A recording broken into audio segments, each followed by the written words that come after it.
The mainstream media refused to report to you these 5 stories, and believe me, you're going to want to hear them all. So let's start with number 1. According to a new Gallup poll, 56% of Americans say they are better off now under Trump than 4 years ago under Obama and Biden. This poll was taken recently, September 14th through the 28th. Just 32% of these voters say they're worse off now than compared to before. And when Joe Biden was asked about this poll, he said people who feel that they are better off now than they were under the Obama-Biden administration don't have a very good memory and shouldn't vote for Biden now. But did the mainstream media report on this poll? No. The mainstream media barely mentioned it.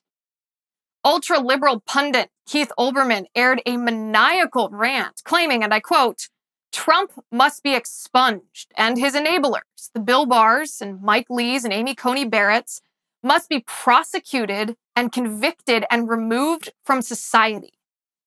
Trump can be and must be expunged. And then he and his enablers and his supporters and his collaborators and the Mike Lees and the William Barrs and the Sean Hannitys and the Mike Pences and the Rudy Giulianis and the Kyle Rittenhouses and the Amy Coney Barretts must be prosecuted and convicted and removed from our society while we try to rebuild it. Listen to those words.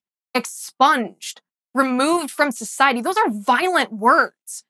But did the mainstream media report that a prominent liberal pundit is airing violent rhetoric aimed at conservatives? No.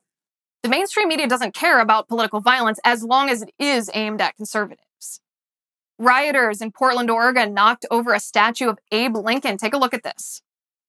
That's right, President Abraham Lincoln, the man who freed the slaves.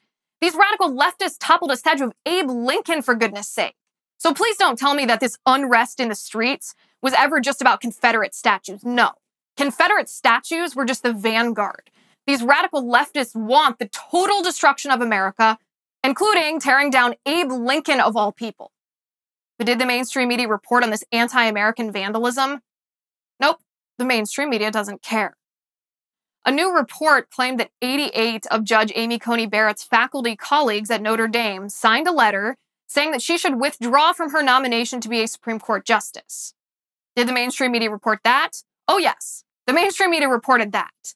But did the mainstream media report that among the 88 signees of this letter, there were 4 gender studies professors, 3 emeritus librarians, and 0 people from Notre Dame Law School where Amy Coney Barrett taught?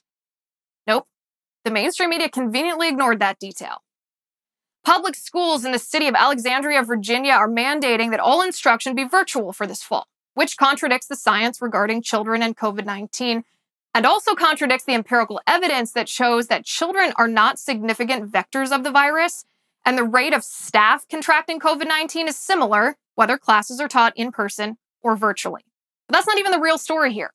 The real story is the superintendent of the Alexandria Public School District pulled his own daughter out of the public schools and put her in a private school instead that has partial in-person classes.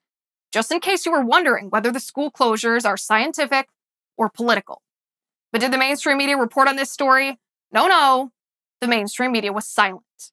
Since the mainstream media refuses to report any of that to you, I will.